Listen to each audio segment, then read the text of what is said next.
శివ అన్న శబ్దాన్ని అమరకోశం అనేక విధాలుగా వ్యాఖ్యానం చేసింది. మంగళం, శోభనం, శుభం, కళ్యాణం అనేటటువంటి అనేక మాటలు ప్రయోగించింది. అమరకోశం సాధికారిక గ్రంథం.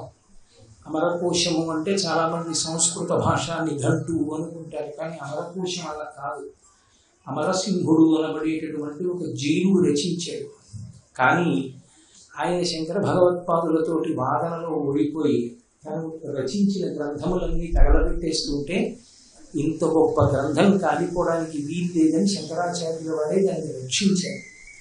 అది సంస్కృత భాషలో ఉన్న మాటలన్నింటినీ కూడా సాధికారిక వ్యాఖ్య చేస్తుంది. అటువంటి వ్యాఖ్యానం కలిగినటువంటి అమరకోశం శివ శబ్దాన్ని వ్యాఖ్యానం చేసి ఆయన మంగళప్రదుడు, శోభనప్రదుడు, శుభప్రదుడు, కళ్యాణప్రదుడు. అటువంటి పరమేశ్వరుడు ఎవరికి కళ్యాణకారకుడు అంటే అందరికీ. ఆయన అందుకే కాళిదాస మహాకవి ఆయన గురించి మాట్లాడుతూ ఆ పార్వతీ పరమేశ్వరుడు ఇద్దరు జగత పితరౌ వందే పార్వతీ పరమేశ్వరు. ఆ పార్వతీ పరమేశ్వరుడు ఇద్దరు జగత్తులకంతటికీ కూడా తల్లిదండ్రులు అన్నాడు. తల్లిదండ్రులైనటువంటి పార్వతీ పరమేశ్వరులు సర్వకాలముల యందు రక్షణ భారాన్ని స్వీకరిస్తారు.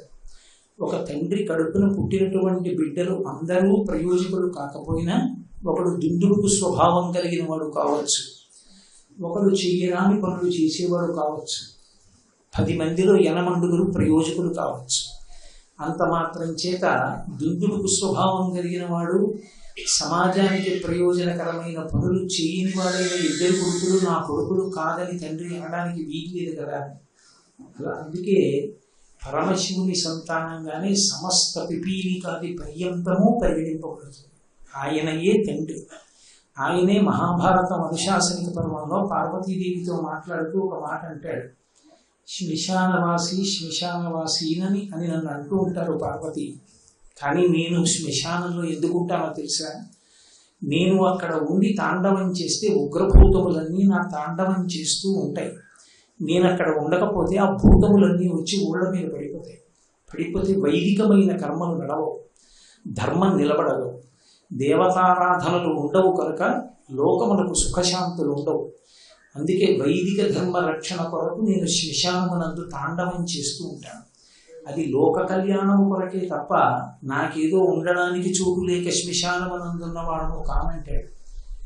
అన్ని సమస్త భూతములు ఆయన యొక్క బిడ్డలే. అందుకే పోతన గారు భాగవతం చేస్తూ అసలు శివస్వరూపం ఎలా ఉంటుంది అంటే అగ్నిముఖంబు, పరాపరాత్మకమాత్మ, కాలంబు గతి, రత్నగర్భవదము, శ్వసనంబు నీయు, పురసన గిరీశుండు, దిశలు కర్ణంబులు, దివము నాభి, సూర్యుండు కన్నులు, శుక్లంబు సలిలంబు, జఠరంబు జలధులు, చెదలు శిరము, సర్వౌషధులు వమచయము, సిరియంబు నద్రులు, మానస అమృతకరుండు, ఛందములు, ధాతువులు, ధర్మసమితి, హృదయమాస్య పంచకముపనిషద్, అహ్వయంబైన నీరూపు, శివసత్వమై శివాఖ్యై స్వయం జ్యోతి యొప్పు ఆద్యమగుచు అన్నాడు.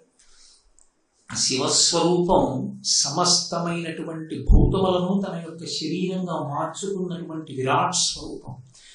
అది మాంసనేత్రమునకు ద్యోతకమయ్యేది కాదు. అందుకే యజుర్వేదం రుద్రాధ్యాయాన్ని ప్రారంభం చేస్తూనే ఆపాతాళనభస్తలంత భువన బ్రహ్మాండమా విస్ఫురజ్యోతిస్ఫాటికలింగమౌళిల సత్పూర్ణేందు అంతామృతై అస్తోకాప్లుతమేకమీశమనిశం రుద్రానువాకాన్ జపం ధ్యాయేత్ ఈప్సిత సిద్ధయే. ఈ బ్రహ్మాండం అంతా శివలింగ స్వరూపమైతే దాని మీద ఉన్నటువంటి చంద్రవంకం నుంచి పడేటటువంటి అమృత ధారల చేత సంతతము తడుస్తూ ఉంటుంది ఆ శివలింగం. దాన్ని దృష్టిలో పెట్టుకుని దూర్చెటి కాళహస్తీశ్వర మహాత్యం చేస్తూ ఉదయగ్రావము పానవట్టము అభిషేకో తత్ప్రవాహంబు వార్ధి ధరిధ్వాంకము ధూపధూపము జలద్వీప ప్రభారాశి కౌముది తారానిబహంబులద్భుత సుమంబులుగా సమోదూత సఖ్యదమై సీత గభస్తిబింబ శివలింగం బొబ్బె ప్రాచీ దిశ అన్నాడు. నక్షత్రాలన్నీ పరమశివుడికి పూజ చేయబడినటువంటి నిర్మాల్యమైతే శివలింగానికి చేసినటువంటి అభిషేక జలాలు ఉత్తర దిక్కున పడిపోయినటువంటి జలరాశులై సముద్రాలుగా నాకు భాషిస్తూ ఈ ప్రపంచమంతా నాకు ఒక శివలింగంగా కనపడుతోంది అన్నాడు. అటువంటి శివలింగ స్వరూపాన్ని చూడటం ఎవరికి సాధ్యమయ్యే విషయం కాదు. నిరూపముగా తలంతు మదిలో నీరూపు మోకాలో స్త్రీచన్నో కుంచమో మేకపింటికయో నా సందేహముల్ మాంపి నా కన్నాలం భవదీయమూర్తి శౌనాకారంబుగా చూపవే చినీరేజ విహారమత్తు అదుపాశ్రికారహస్తీశ్వర అంటాడు. ఆయన అనుగ్రహించి సాకార రూపంలో దర్శనమివ్వాలి అని సంకల్పం చేసేది ఎందుకు అంటే, అంతటా నిండి నిబిడీకృతమైపోయినటువంటి ఆ శివస్వరూపం మాంసనేత్రములకు ద్యోతకమైతే దాన్ని చూసి ధరించాలనేటటువంటి పరమభక్తితో ఆర్తి చెందిన భక్తుని యొక్క హృదయాన్ని గమనించి ఆయన కోరికని తీర్చకుండా ఉండలేని భగవానుడు కరుణామూర్తి కనుక ఒక రాశీభూతమైన స్వరూపాన్ని ధరించి వచ్చినది శివస్వరూపము తప్ప ఆయన రూపం ఇలా ఉంటుందని చెప్పడం ఎవరికి సాధ్యమయ్యేటటువంటి విషయం. ఆ పరమేశ్వరుడు లోకములకన్నిటికీ రక్షకుడు. వ్యక్తిగతంగా ఎవడు భక్తితో ఉపాసన చేస్తాడో వాళ్ళందరికీ పరమరక్షకుడు. లోకానికి స్వయంగా తనకి తానుగా రక్షకత్వం వహించి రక్షణ చేసేటటువంటి లక్షణం ఉన్నవాడు. అందుకే మీరు చూడండి, లయకారుడు లయకారుడు అని శివుడి దగ్గరికి వచ్చేటప్పటికి ఒక అపప్రధ, ఆయన ఏదో చంపేస్తాడు చంపేసేవాడు కాడు. లయకారుడు అన్న శబ్దాన్ని శాస్త్రాలు 3 రకాలుగా చెప్పాయి. ఆ లయం 3 రకాలుగా ఉంటుంది. స్వల్పకాలిక లయము, ఆత్యంతిక ప్రళయము, మహాప్రళయము అని 3 చేస్తాడు శివుడు. ఆయనే స్వల్పకాలిక లయం చేయకపోతే అసలు ఈ ప్రపంచంలో జీవరాశి నిలబడదు. అన్ని భూతములకు నిద్ర అవసరం. నిద్రాకాలం సుఖంగా శాస్త్రం నిర్వచించింది. నిద్రాకాలం కనుక చాలా కఠినమైనది అనుకోండి, ఇంద్రియములన్నీ మళ్ళీ పటుత్వాన్ని పొందడానికి ఆత్మలోకి ప్రవేశించి చైతన్యాన్ని పొందేటటువంటి ప్రక్రియ కష్టతరమైనదైతే, ఏ శస్త్రచికిత్సలాగో బాధాకరమైనదైతే అసలు లోకం నిలబడదు. కేవలం నిద్ర సుఖస్వరూపం. గాఢ నిద్ర పడితే చాలు పరమసుఖం. అందుకే గాఢ నిద్రలో ఉన్నటువంటి వ్యక్తిని కారణం చెప్పకుండా నిద్ర లేపకూడదు. కారణం ఏంటంటే దానికి ఆత్మయందు లయమైపోయి కదలిక లేకుండా నిలబడిపోయిన యోగికి అభేద స్థితి. అందుకే నిద్ర లేపితే భగవంతుని యొక్క ఉపాసన కారణంగా చెప్పి నిద్ర లేపాలి. ఆ కాలమునందు ఎందుకు నిద్ర లేవాలి అంటే, నువ్వు ఈశ్వర సంబంధమైనటువంటి కార్యం ఏదో నిర్వర్తించవలసిన అవసరం ఉంది. అలా నిద్ర లేవకపోతే దాని ఎందు వైక్లభ్యం వస్తుంది. అందుకు నిద్రలే అని లేపాలి. సకల ధర్మములకు ఆధారంగా శ్రీరామాయణం బాలకాండలో రామచంద్రమూర్తి నిద్రిస్తుంటే విశ్వామిత్ర మహర్షి లేపవలసి వస్తే, కౌసల్యా సుప్రజా రామ పూర్వా సంధ్యా ప్రవర్తతే తిష్ఠ నరసాత్తూల కర్తవ్యం దైవమాహ్నికం. ప్రాతఃసంధ్యను ఆచరించాలి రామా, వేళ దాటిపోతోందిలే అని అందుకు నిద్ర లేపాడు తప్ప కేవలంగా తగినంత కారణం లేకుండా నిద్ర లేపడాన్ని శాస్త్రం అంగీకరించాడు. దుర్వాసో మహర్షి భార్య కదలీ స్వరూపాన్ని పొందడానికి కారణం నిద్రపోతున్న దుర్వాసో మహర్షిని సంధ్యావందనం కోసం నిద్ర లేపిన ఆయన ఆగ్రహించాడు. నువ్వు పొరపాటు చేసేవాడు బ్రహ్మవైవర్తన. కాబట్టి నిద్ర పరమశివుని యొక్క అనుగ్రహం. ఆ చీకటి పడేటప్పటికీ సమస్త భూతములు నిద్రలోకి జారిపోతాయి. ఆ నిద్ర పొందడానికి మనం ఏం చెయ్యాలి అంటే, చెయ్యవలసింది ఏమీ ఉండదు. ఆకలేస్తే అన్నం తినడానికి కొంత సాధన ఉంటుంది. ఏదో పదార్థాన్ని కంచంలో పెట్టుకోవాలి, కలుపుకోవాలి, చేతితో పట్టుకోవాలి, నోట్లో పెట్టుకోవాలి, నవలాలి, మింగాలి, ఏదో అల్లరి ఉంటుంది. నిద్రకి ఏమీ లేదు. బడలిపోయిన శరీరం కూర్చున్నా నించున్నా జారిపోయి నేల మీద పడిపోయినా నిద్రపోతాయి. ఆ నిద్రాకాలం సుఖస్వరూపం. నిద్ర అనేటటువంటి సుఖాన్ని ఇచ్చి సమస్త ఇంద్రియములు మళ్ళీ చైతన్యం పొందేటట్టుగా చేసేటటువంటి వాడు శంకరుడు. అందుకే ఆయన చేసేది స్వల్పకాలిక లయం. స్వల్పకాలిక లయం అంటే కొంతసేపు మనని మనం మరిచిపోయి పట్టేటటువంటి నిద్ర. ఆత్యంతిక ప్రళయము అని ఒక ప్రళయం. ఆయన జ్ఞానదాత మహేశ్వర. అందుకే శంభో అన్న శబ్దాన్ని అంత వ్యాఖ్యానం చేశారు. శం అంటే సుఖం, భావయతీతి ఇది శంభు. ఆ సుఖమన్న భావనను ఇచ్చేవాడు ఆయనే. అందుకే తండ్రి రూపంలో ఉండేవాడు కూడా శంకరుడే. మయస్కరాయచ అంటూ అష్టమానువాకం ఆ పరమశివుడిని స్తోత్రం చేస్తుంది. సమస్త సుఖములను ఇచ్చేటటువంటి పరమశివుడు ఎవరున్నాడో ఆయన జ్ఞానమునిస్తాడు. సుఖములను అనుభవించడం తప్పు కాదు. సుఖములను అనుభవించి ఈ సుఖములు సుఖములా అన్న వైరాగ్యాన్ని పొందడం కోసం ఆశ్రమం మారుతారు. సనాతన ధర్మం యొక్క గొప్పతనం అంతా ఎక్కడుంది అంటే, ఆశ్రమం మారడం దేని కొరకు అంటే శాశ్వత సుఖాన్ని పొందడం కొరకు.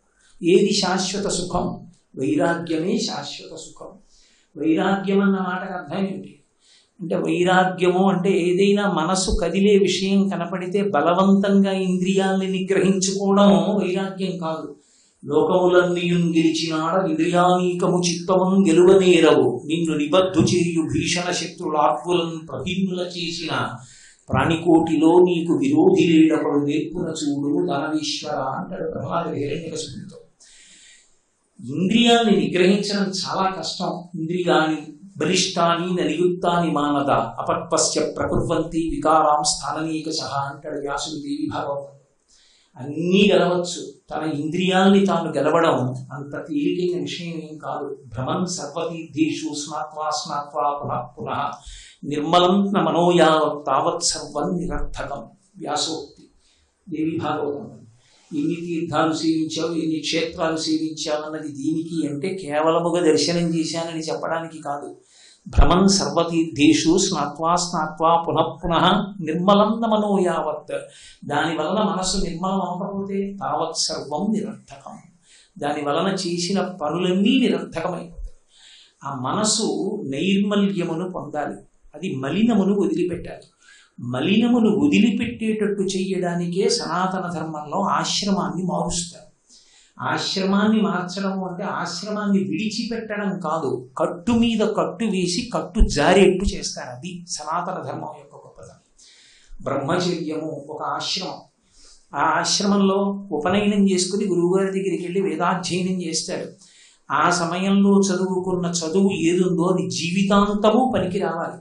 గురువుగారి దగ్గర మొదట రావలసింది ఏది అంటే అహంకార పరిత్యాగం రావాలి. అహంకారం పక్కన పెట్టడం చేత కావాలి. అందుకే శంకర భగవత్పాదులు షట్పదీ స్తోత్రం చేస్తూ శ్రీ మహావిష్ణువుని ప్రార్థన చేసి మొట్టమొదట అడిగింది ఇది అంటే అవినయమపనయ విష్ణువు అని అడిగాడు. నాకు అవినయాన్ని ప్రసాదించు, నాకున్న అవినయం తీసి వినయాన్ని కటాక్షించు.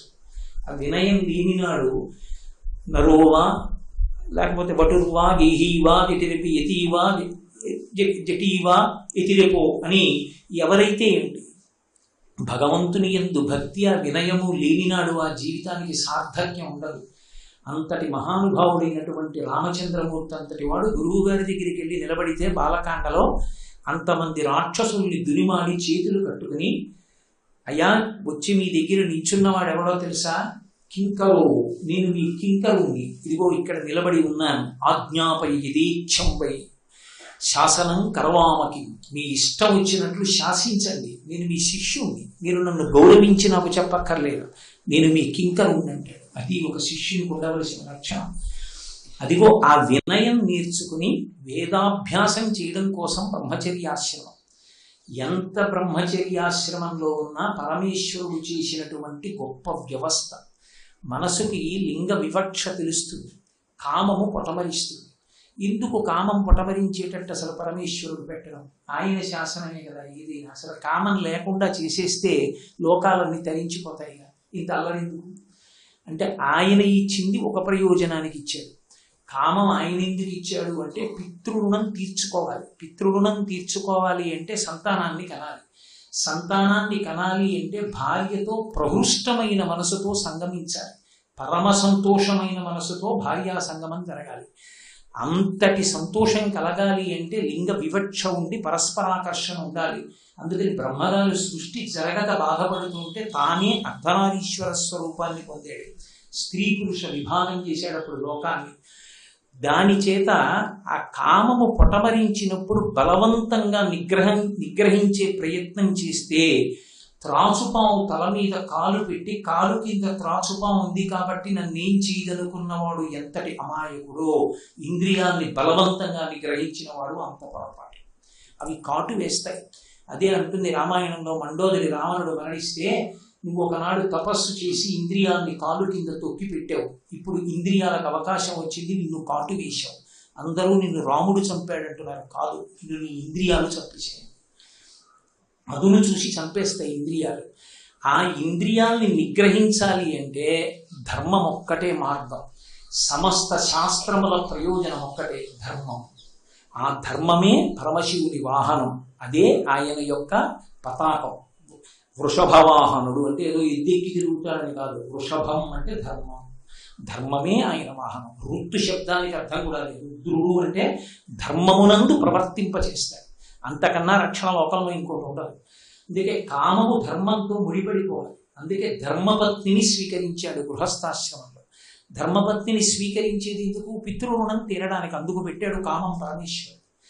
ఆ కామం వెర్రితలలు వేసేస్తే, ఈశ్వర మీరు నాకు ఇచ్చిన కామం దేని కొరకు ఇచ్చారో, ఏ పితృరుణం తీర్చుకోమని ఇచ్చారో అది కాకుండా దుర్వినియోగం చేసుకుంటున్నాను, నా బలహీనతని మన్నించి నన్ను కాపాడమని శరణాగతి చేసి పరమేశ్వరుడికే చెప్పుకోవాలి.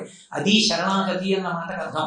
అంతేగాని చేతులు కట్టుకుని శివలింగం దగ్గరికి వెళ్ళి శ్లోకాలు చెప్పడం శరణాగతి కాదు. ఏదో బట్టలు మార్చుకుని ఒక రకం బట్టలు వేసుకోవడం, మాలలు వేసుకోవడం శరణాగతి కాదు.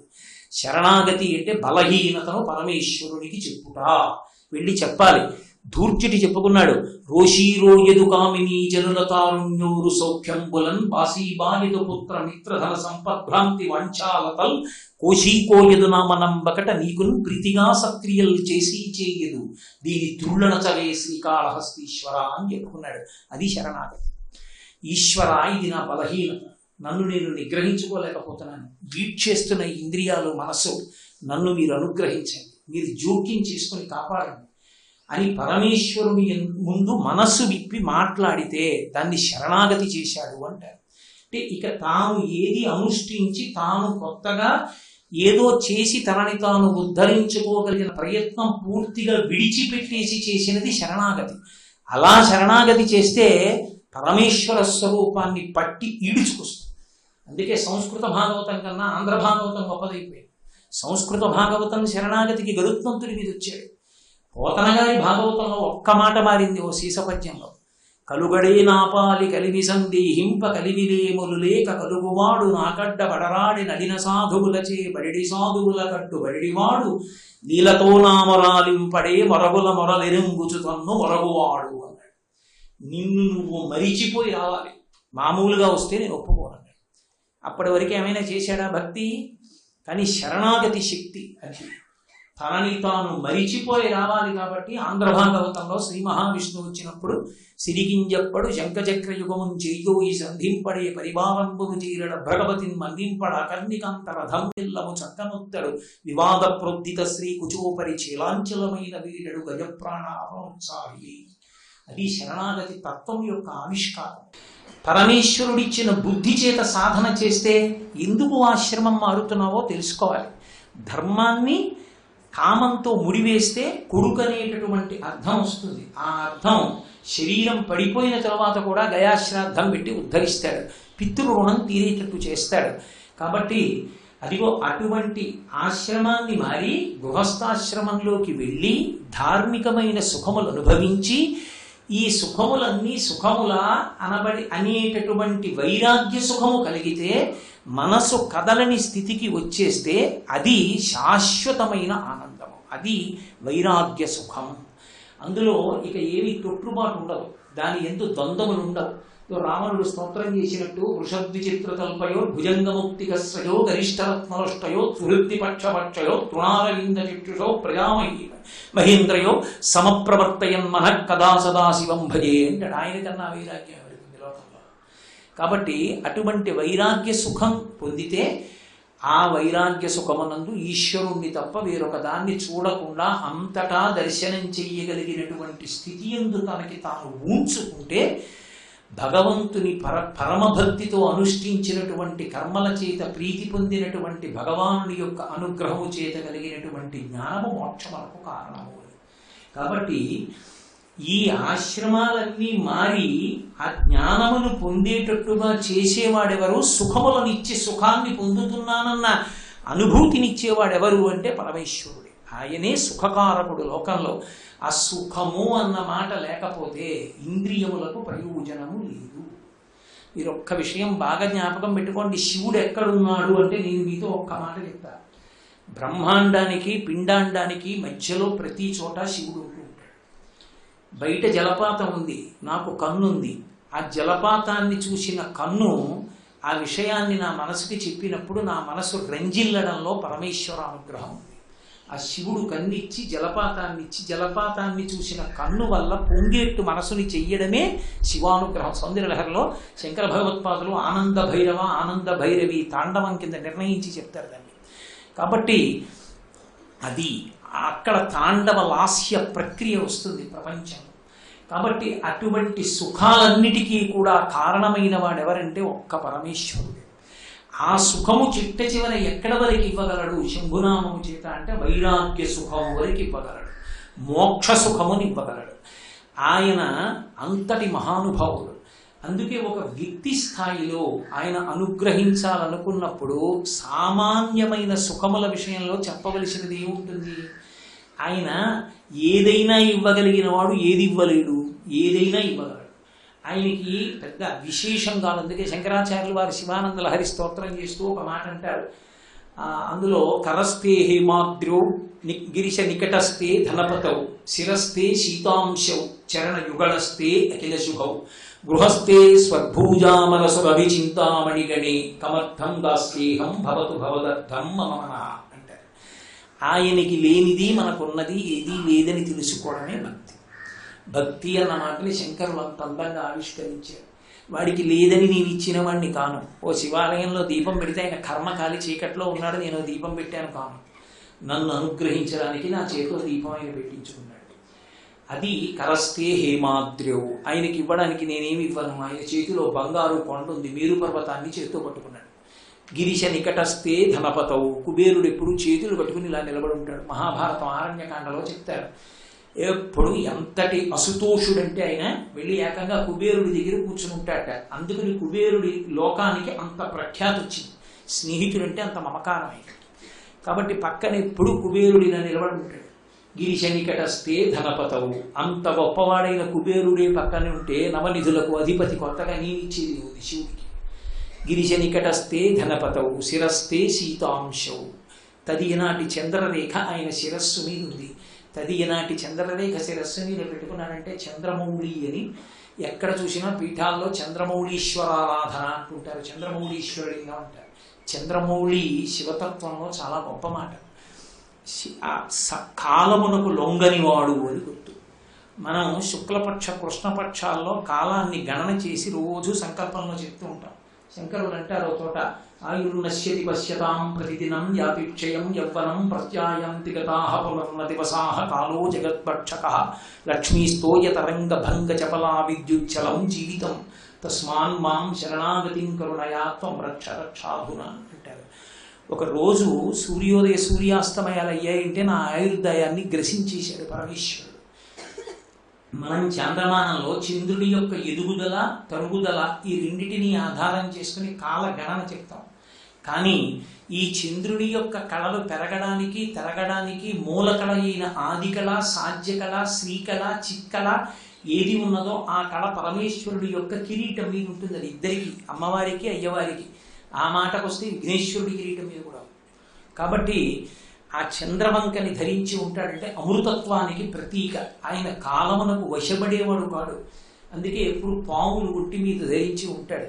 పాము అంటేనే కాలానికి ప్రతిరూపం. పామును చూస్తే భయపడతాడు. అది మృత్యువునకు ప్రతీకగా నిలబడుతుంది. కానీ ఆ మృత్యువు ఆయన్ని చెయ్యదు. మృత్యువు శంకరుడు ఒక్కడే. అందుకే యమధర్మరాజు గారి వక్షస్థలం మీద తన్ని చంపిన వాడు ఎవరైనా ఉంటే శంకరుడు ఒక్కడే ఉన్నాడు. అందుకే శంకరుడు శివానంద లహరి చేస్తూ వక్షస్థాడనమంతకస్య కఠినాపస్మార సంవర్ధనం భూభృత్పర్యటనం నమత్సురశిర కోటీర సంఘర్షణం కర్మీదం మృదులస్య తావక పదద్వంద్వస్య గౌరీపతే మచ్చేతో మణిపాదుకా విహరణం శంభో సదాంగీకురు అంటారు. శంకరా నాడు కఠినమైన యమధర్మరాజు గారి యొక్క వక్షస్థలాన్ని తన్ని నీ పాదం ఎంత సుక్కిపోయిందో నా మనస్సన్న మణిపాదుకతుడు గుర్తిరుగుతూ ఉండమంటారు. భక్తి కోసం శంకరులకు లేక లోకానికి నేర్పడానికి అంత కిందకు వచ్చి మాట్లాడారు మహానుభావుడు. కాబట్టి ఆ శంకరుడు కాలమునకు వశపడేటటువంటి వాడు కాడు. ఆయన కాలాతీతుడు. అందుకే ఆయన గురించి ఒక చోట స్తోత్రం చేస్తూ బ్రహ్మమస్తకావలి నిబద్ధతే నమశివాయ అన్నారు. బ్రహ్మమస్తకావలి నిబద్ధతే నమశివాయ అంటే అనేకమైనటువంటి పుర్రెల మాలను ఒకటి మెడలో వేసుకుంటాడు. చాలా భయంకరంగా ఉండదు ఆ స్వరూపం. మెడలో పుర్రెల మాల వేసి కూర్చుంటే ఎవరు నమస్కారం చేస్తారు, ఎవరు పూజ చేస్తారు, భయం లేదు. అది ఉగ్రస్వరూపంలా ఉండదా? పునుకల పేరు కంఠమున భూరి భుజంగము భూషణంబుగా అనయము భస్మధారణము వద్రి నివాసము మీరు విల్లుగా అనుగు గదంతి చర్మమును హస్తములందు కపాలశూలముల్ పడివడిదాల్తు శంకర కృపావరు రూపమును ఆశ్రయించదన్నది. ఇందుకు మహానుభావుడు అలా పునుకల పేరు మెళ్ళో వేసుకోవడం అంటే, ఆయనకి మెళ్ళో రుద్రాక్షమాల వేసేవాడు లేడా? ఓ గంట మాట్లాడితే నా మెళ్ళోనే రుద్రాక్షమాల వేస్తే శివ మహాసభల్లో శంకరుడి మెళ్ళో రుద్రాక్షమాల వేయరా హనుమంతరావు. మరి ఎందుకు ఆయన మెళ్ళో పుర్రెలమాల అంటే, ఆయన పుర్రెలమాల వేసుకోవడం మెళ్ళో మాల వేసేవాడు లేక కాదు. ఈ సృష్టి ప్రారంభం చేసేటప్పుడు చతుర్ముఖ బ్రహ్మగారిని సృష్టించి వేదాలు ఇచ్చి వీటిని ఆధారం చేసుకుని సృష్టి చేయమన్నాడు. ఆఖరణ బ్రహ్మగారి కూడా ఆయుర్దాయం అయిపోయి పడిపోతే ఆ పుర్రెలు పడిపోతే అయ్యో పాపం సృష్టి చేసిన వాడు ఇంటి పెద్దవాడు పితామహుడు, ఈయన తలకాయ కూడా ఇలా పడిపోతే ఏం బాగుంటుందో తడప తీసి వెళ్ళలో వేసుకున్నాడు. అలా వేసుకున్న బ్రహ్మగారి పుర్రెల దండ పెద్ద దండ అయింది. అంటే ఇంతమంది బ్రహ్మలు వెళ్ళిపోయారు, ఆయన అలాగే ఉన్నాడు. అందుకని బ్రహ్మమస్తకావలి నిబద్ధతే నమ శివాయ అని శంకరాచార్యులు వారు స్తోత్రం చేశారు.